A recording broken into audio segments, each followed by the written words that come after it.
Bom segundo ano! E aí, meninos? Nós estamos tendo essa aulinha extra, tá? 8.2, que eu quero falar para vocês sobre analisando uma obra de arte, tá? Então, olha só, essa matéria eu sempre repito, então eu sempre coloco ela novamente, porque é um tipo de coisa que você tem que estar afiado todos os anos, primeiro, segundo e terceiro. Por quê? Porque você vai fazer vestibular, você vai fazer paz, etc, e etc. Tá? E aí, a importância que você tem de analisar uma obra de arte é muito grande. Para você, porque às vezes a gente acha que analisar uma obra de arte é apenas você chegar e olhar e falar o que você está falando. E não é bem assim que a coisa funciona. Tá? Você bater o olho numa imagem e falar assim, ah, estou vendo isso aqui. Bem, isso aí é o que todo mundo está vendo. Ao fazer uma análise, você tem que ser muito mais criterioso, você tem que se aprofundar muito mais naquilo. Valores estéticos, valores históricos, valores emocionais, até mesmo pessoais, vão entrar na análise. E quando o camarada, no caso o examinador, ele pede um tipo de análise, você tem que saber fazer aquilo ali. Tudo isso a gente chama de quê? De leitura de imagem. Análise de imagem, leitura de imagem, tá? É muito semelhante. Na verdade, a mesma coisa mesmo. Tá? Aí você começa a perguntar, Clóvis, como é que faz uma leitura de imagem? Realmente pode parecer estranho, que a palavra leitura está muito ligado à leitura de palavras.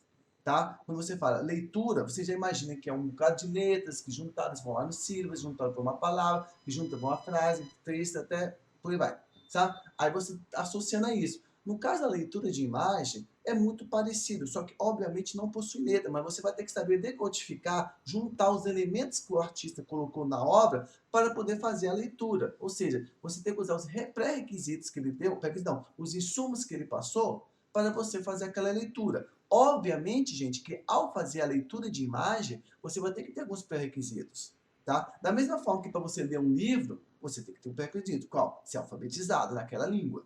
Aqui é a mesma coisa, você também tem que fazer esse tipo, você também tem que ter esse tipo de pré-requisito. Vamos lá então? Olha só, meninos, a primeira pergunta que a gente faz para você é o seguinte, o que é leitura? Esse aqui eu tirei de uma informação que colocava o seguinte, que leitura, tá, é o testemunho oral do quê? Da escrita. É você testemunhar aquilo que está escrito, é você botar para fora, é você demonstrar aquilo que está o quê? Escrito. Então, olha só, quando você pega um texto e você não sabe a língua daquele texto, o idioma qual ele foi escrito, não adianta nada você fazer aquele testemunho, não adianta nada você tentar ler. O que está acontecendo? Você está apenas olhando uma imagem. Você está apenas olhando aquilo ali, um bocado de símbolos que para você, daquela forma, não faz sentido. De coisa, não entendi. Vamos pegar um exemplo. Nosso alfabeto, nós temos o alfabeto. Pega o alfabeto nos Estados Unidos, muito parecido. Na França, muito parecido. Na Alemanha, muito parecido.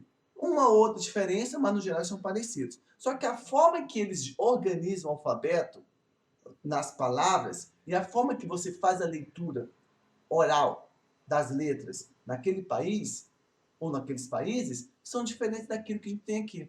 Então, por isso que, uma vez que você é alfabetizado em um certo idioma, uma certa língua, se você não for em outra, não vai adiantar nada você conhecer as letras. Do que adianta você conhecer a letra A, B, C, D, E aqui no Brasil, se lá, digamos, vamos lá na Noruega, eles também utilizam A, B, C, D e E, mas de uma forma diferente que você tem. Ou seja, não tem esse testemunho oral. Tá? Então, a leitura envolve, em primeiro lugar, a identificação dos símbolos impressos, tá? Relacionando entre eles com seus respectivos sons, aí que complica. Você é capaz de reconhecer a letra A aqui no Brasil, você é capaz de reconhecer a letra A lá sei lá, na Alemanha. Reconhece? Reconhece. Só que o som você reconhece? Aí complica. Porque o som do A aqui é diferente do som do A lá. Então, olha só, ela tem que ter um sentido para quem lê. Então você tem que ler aquilo e fazer sentido para você. Você saber que ao ler a palavrinha casa, na sua cabeça já vem o quê? A mente chamada o quê? Casa. No desenho. Estão percebendo? Você não pode apresentar apenas a decoração dos símbolos, assim, tudo bem? E a imagem? Aí quando você faz a leitura de imagem, aí complica um pouquinho. Porque no texto, ele já deixa claro o que você quer que você entenda.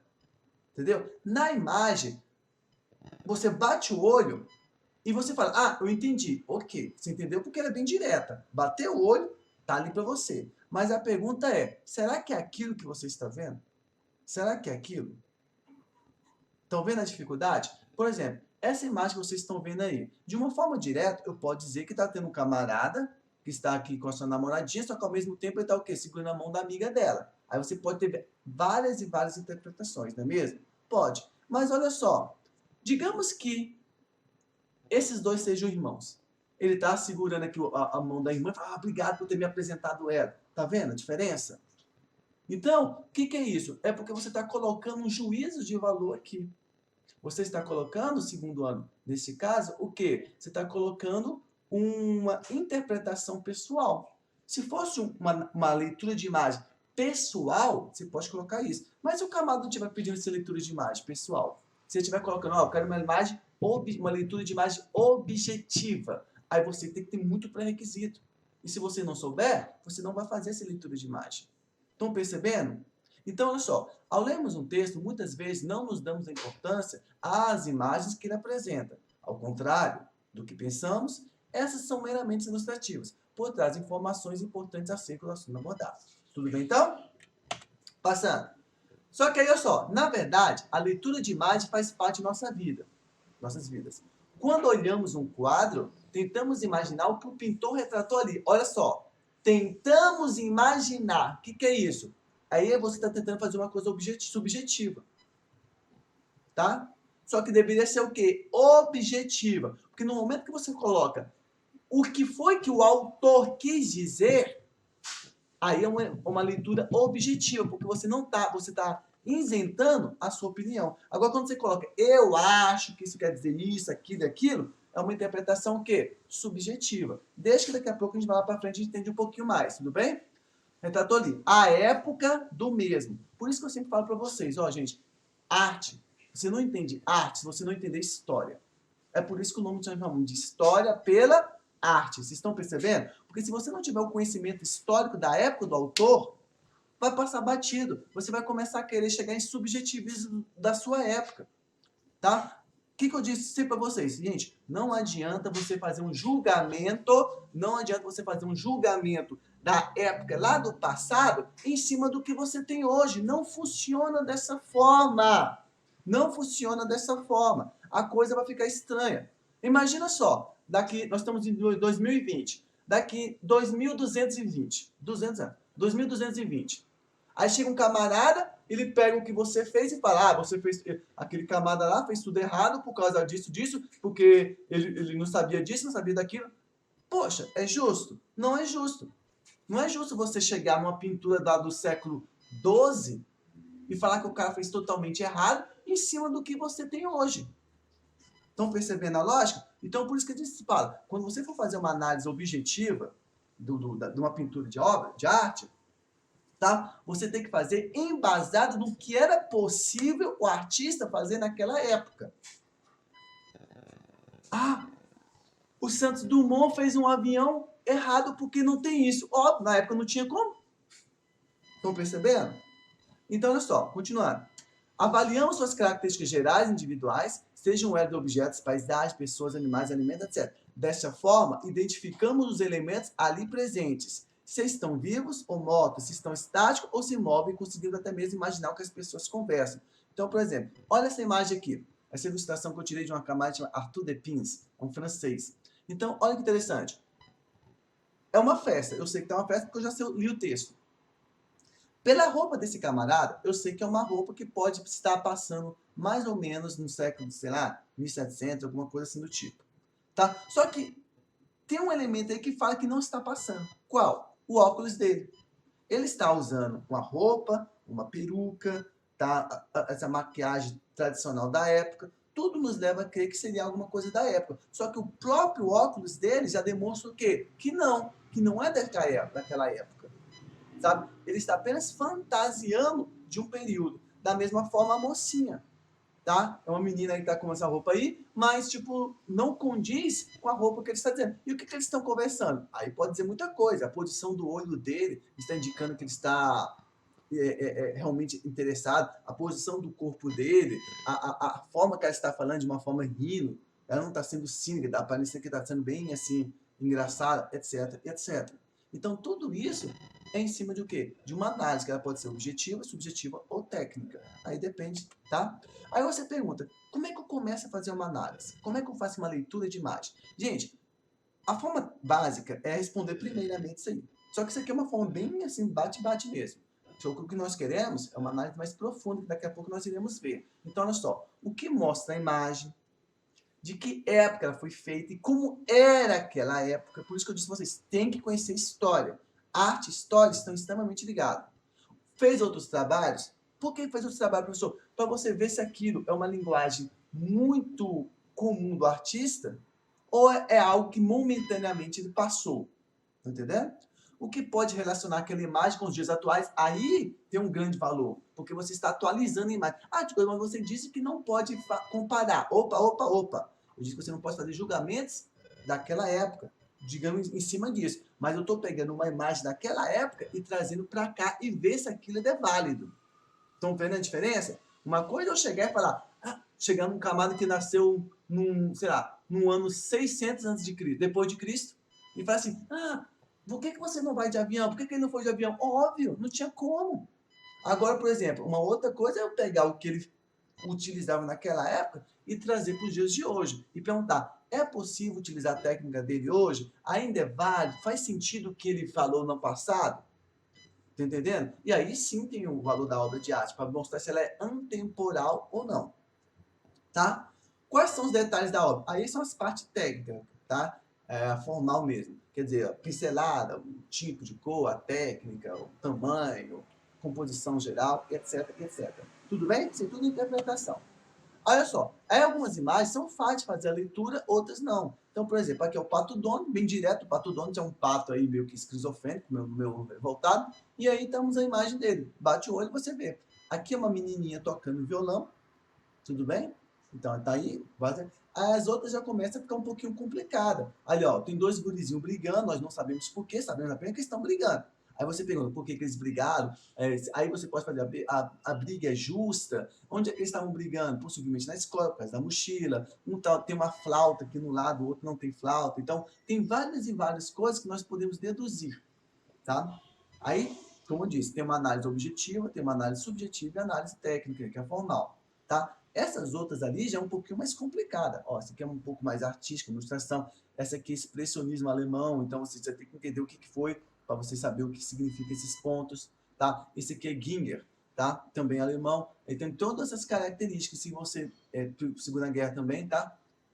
Então, se você não tiver uma certa noção, alguns pré-requisitos, a imagem passa batida. Então, vocês estão percebendo? Algumas são bem fáceis de você fazer uma leitura. Outras, bem mais complexa. Estão pegando, meninos? Comigo, tá?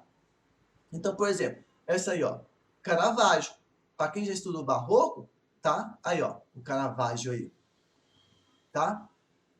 Aí nós sabemos que o barroco é uma pintura ligada muito associada à religiosidade. Na época estava tendo o quê? Crises religiosas, estava tendo uma ramificação do cristianismo, outras ramificações do cristianismo. Tá? Aí estava tendo aquela questão do claro e escuro, mostrando a dualidade do homem, a questão do pecado, do não pecado, da dúvida, da fé, toda aquela pomposidade do barroco.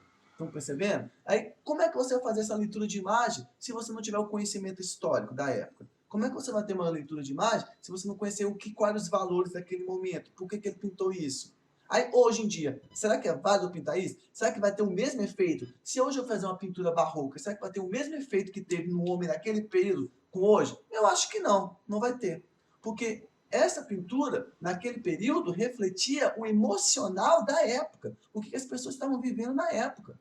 Então, o homem da época, ao olhar aquilo ali, ele ficava assim, poxa, realmente, trazia para ele uma reflexão. Hoje você pode olhar, mas será que vai ter esse impacto?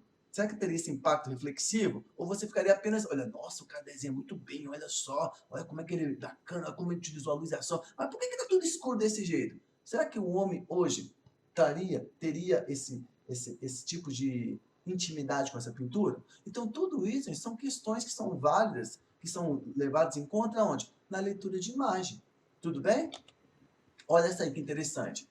Ó, essa aí, apesar de ser um tema religioso também, aí tem outras características que são diferentes do barroco. Tá? Então, por exemplo, nós temos aqui a figura do homem, que necessariamente seria Adão, mas ele é pequenininho. Ele está segurando a mulher, tá? Só que a mulher é grande.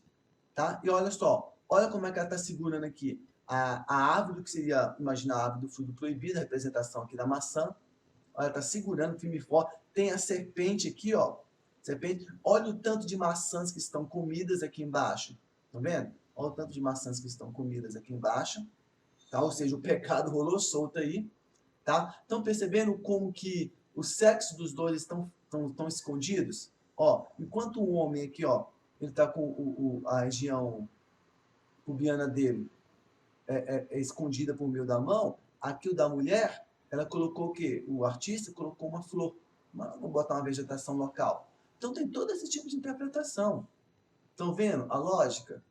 Aí você pergunta, é uma pintura com uma característica religiosa? Bem, ela tem uma certa narrativa bíblica, mas enquanto esse aqui eu acho que possui um certo objetivo para a época, aqui tem um certo objetivo para uma outra época. Aqui tem uma característica muito mais de crítica, tá? Talvez uma questão assim, do domínio feminino, ou, ou vice-versa, tá? Etc, etc. Então tem todo tipo de interpretação que para agora a gente não tem interesse. Mas vocês estão percebendo que, ó, mesmo tema, religiosidade, sob épocas diferentes e sob ópticas diferentes. Estão vendo que interessante? Tá? Aí eu posso falar que tem perspectiva, etc, etc. Tá? Esse é o Geralt de Rivia. Para quem sabe o que é, eu coloquei aí porque eu acho essa ilustração muito bonita. Eu sou fãzaço de The Witcher, né? Então, tá aí uma imagem. Mas aí você, a mesma coisa, né? Por que tem esse tipo de cabelo, por onde se passa, você percebe que é um ambiente frio, etc, etc. Tá? Só para uma curtição. Aí, gente, agora nós temos que ter cuidado com uma coisa. Muitas pessoas falam que, eu vou ver. Quando você fala ver é uma coisa. Leitura de imagem é outra coisa. Tá? Olha só. Muita gente acha que ver uma imagem é só olhar para ela por alguns instantes. É muito comum pessoas comentarem, eu fui no livro e vi a Mona Lisa. Não, bem assim não. Quando fala ver, você tem que ter em mente que ver é você ter toda a leitura de imagem. É toda observação.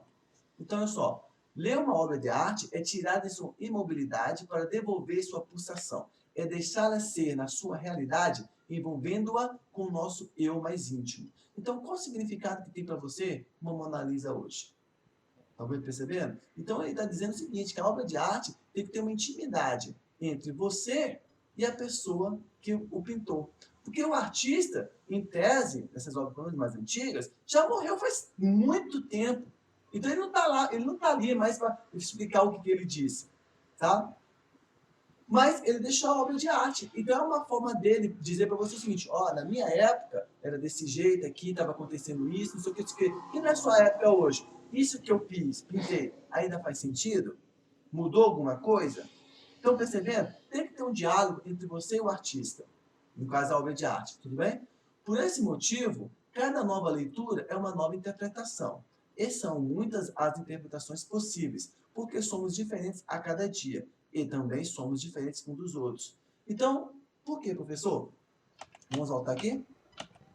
Olha essa imagem aqui. Ou então essa aqui também. As duas. Digamos que você vê essa imagem com uma certa idade. Você tenha 10 anos. Eu acho que 10 anos você não vai ter muita noção do que foi reformas religiosas, crises políticas, contra-reforma católica, coisa do tipo. Acho que com 10 anos você não vai ter esse tipo de noção. E se tiver, você não vai estar interessado. Mas talvez com 20 anos, você já tem uma certa noção, porque você tem um interesse maior, porque você, digamos, quer passar no vestibular. Aí quando você chega lá para os seus 32 anos, já tem um objetivo diferente. Você já tem uma maturidade, você já começa a questionar, você já tem uma bagagem de leitura muito grande, você já possui outras opiniões, algumas você concorda, outras vocês não concordam. Então o seu leque de leitura de imagem é muito mais profundo. Estão percebendo? Da mesma forma aqui, sabe? Então quando você tem lá, você tem essa, de uns seus 7 anos, quando você vê uma imagem de venda, você fala assim, ai minha nossa, ai minha nossa, ai minha nossa. Onde está com o peito de fora? Desse jeito. Só fazer assim. Tá? Aí, à medida que você vai crescendo, você vai tendo um certo tipo de leitura. Você começa, eu acho que o cara tá cibernético, isso aí, porque o homem quer mandar na mulher, aquela coisa toda. Aí depois, quando você tá com seus 60 anos, talvez você observe isso aí e tenha uma leitura bem diferente. Então, por isso, gente, que tem um valor grande, muito grande, um valor muito eterno, a obra de arte. porque ela é antemporal. Então você tem que ver o significado que ela vai passando com o passar dos anos, tá? Olha só, aqui nós aprofundamos o que podemos ver, o que ela diz para mim, o que ela diz para o mundo e sobre o que ela é.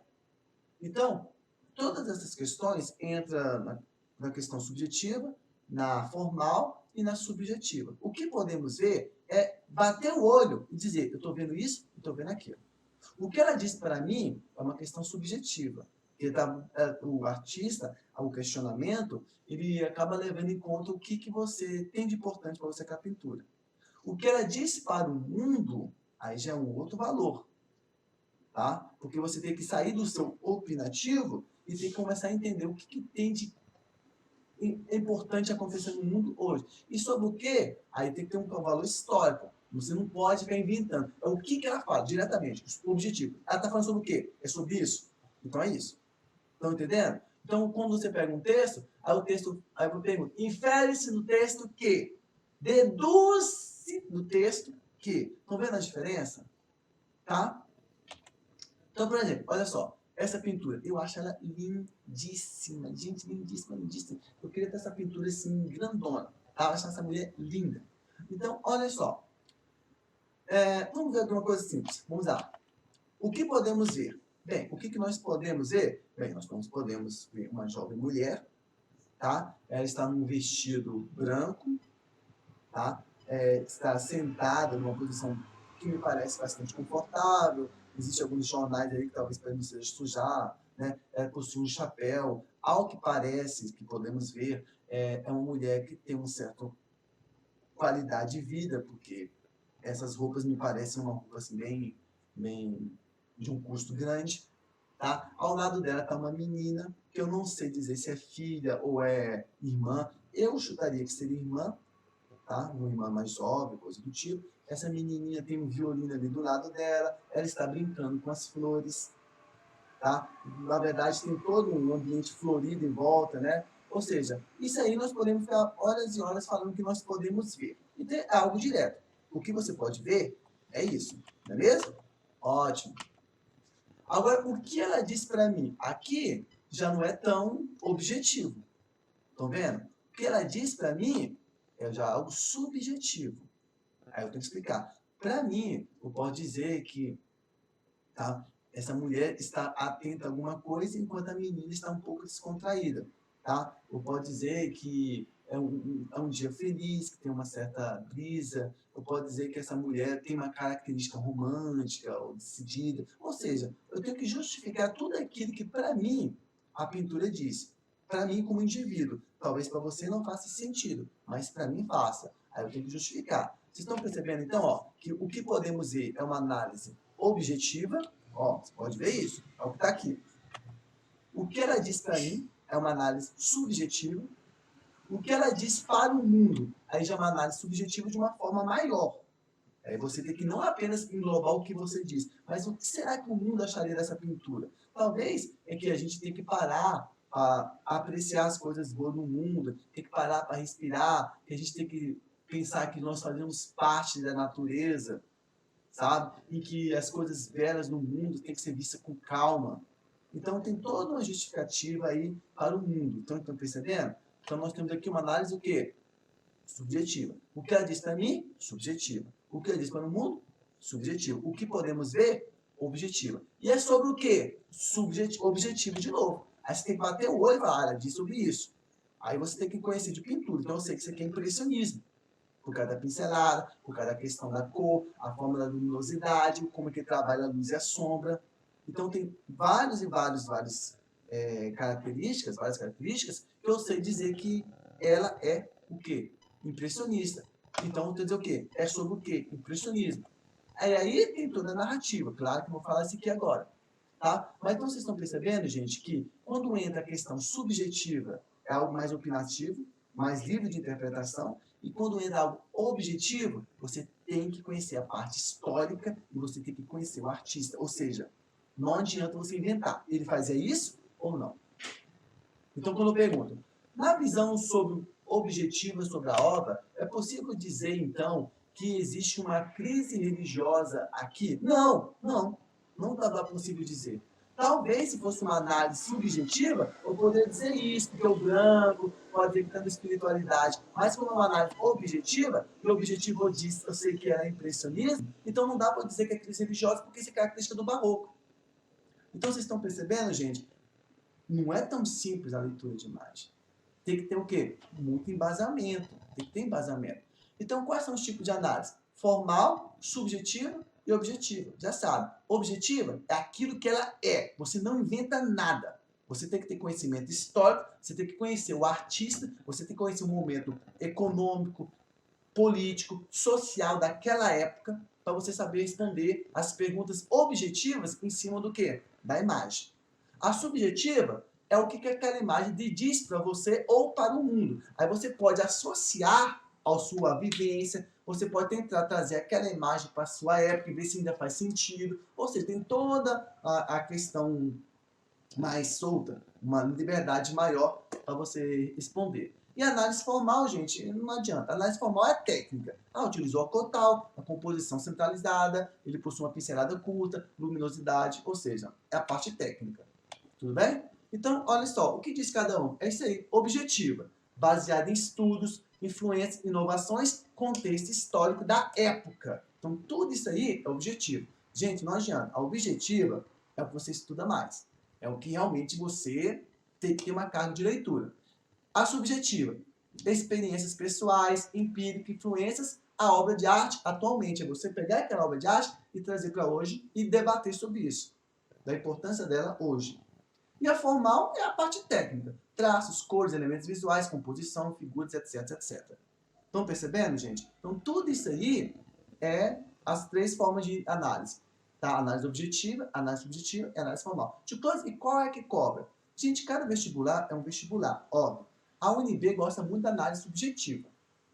Ela gosta de pegar obras e associar ao dia a dia. Tá? Então, a UNB tem toda essa característica. Mas, por exemplo, quando você pega uma universidade mais tradicional, mais antiga, assim, com mais tempo de casa, ela gosta muito da análise objetiva. Então, depende muito de onde você está indo.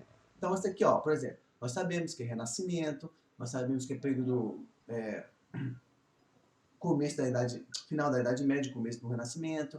Então, tem todas as características econômicas, o pensamento do homem na época, a questão do antropocentrismo, tá? A volta dos caracteres grecos romanos, etc, etc. Vai falar muita coisa, tá? Olha lá. Para entendermos essas qualidades, precisamos olhar para as características formais da obra e temos de linhas, tons, cores, espaços e massas, por exemplo. Ao olhar essas propriedades físicas, como seus materiais e processos, aprofundaremos no contexto do objetivo artístico. Ou seja, o formal é a parte técnica. Linha, tom, cores, tudo isso. Aí, ó, você precisa saber, como eu disse para vocês, os elementos visuais, históricos, emocionais. Para quem for do terceiro ano, quando chegar lá, vocês vão ver que essa característica emocional vai ficar muito evidente, tá? Ó, então, essa aí é uma pintura neoclássica, também chamada de pintura histórica ou pintura acadêmica. Então, vocês estão percebendo que eu sei que, tecnicamente, como é que é, tá? Ela possui uma certa perspectiva, um plano centralizado, a figura principal é o personagem principal, é Napoleão, tá? Ele busca muita anatomia, ele possui uma certa cores frias, tá? Possui umas cores frias, ele tenta trazer uma textura muito grande no chão, etc, etc. Tudo isso é formal. E a parte histórica, que eu posso dizer, professor? Não objetivo. Bem, gente, o Napoleão foi imperador da França, ele venceu várias batalhas, tá? Ele botou fim à Revolução Francesa, tipo assim, com ele a Revolução Francesa termina e começa as eras napoleônicas.